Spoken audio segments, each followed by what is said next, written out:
एक असाब रसूल का करो, दूसरे अजहार रसूल का करो और तीसरे अजहार रसूल का करो। हमारे भाई जो है वो कहते हैं सादिकीन से मुराद असाब रसूल है, लिहाजा उन्होंने किसी सहाबी का दामन पकड़ के उसी को सच्चा मान के उसी को सिद्दीक कहना शुरू कर दिया।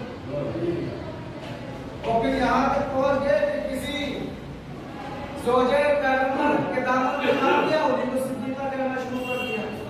मगर याद रखिए, हर चीज की तारीफ को उसकी जिद से पहचाना जाता है। हर चीज की तारीफ को उसकी जिद से पहचाना जाता है।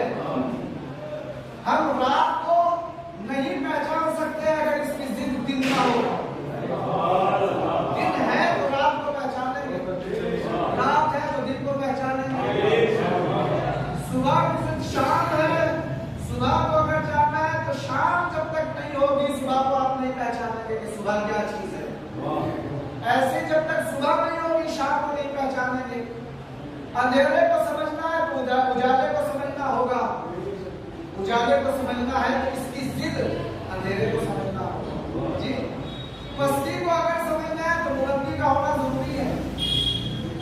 अगर बुलंदी नहीं होगी पस्ती समझ में नहीं आएगी, अगर बुलंदी